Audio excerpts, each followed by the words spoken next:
Greetings and welcome to The Beauty of Faith, a sacred art podcast on the way of beauty through the church's feasts and seasons of worship and prayer.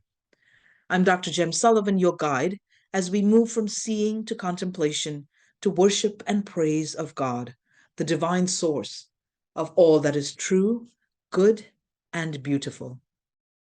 Something truly amazing is taking place, as shown in this sketch by Rembrandt titled Christ at Emmaus, completed in 1634.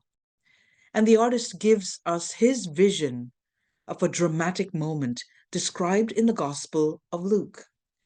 So join me at this feast of faith as we encounter Jesus, who reveals his presence to his disciples at the table of the supper of Emmaus.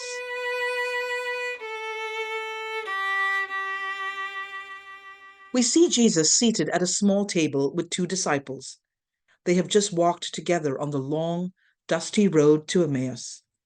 Even though Jesus walked and talked with them, the disciples did not recognize the Lord, and they did not understand the things that Jesus had just told them.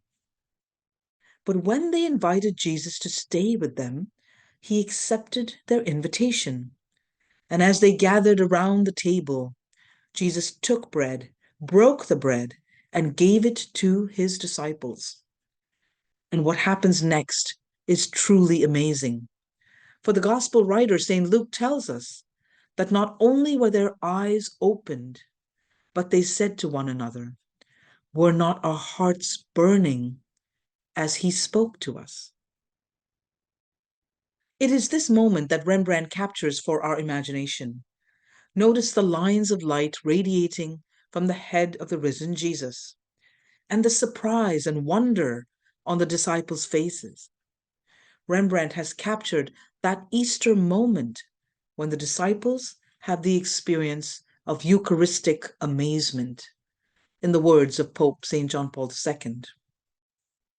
The Eucharist is the greatest gift of the risen Lord, when the presence and power of Jesus' resurrection is made present for us over and over again.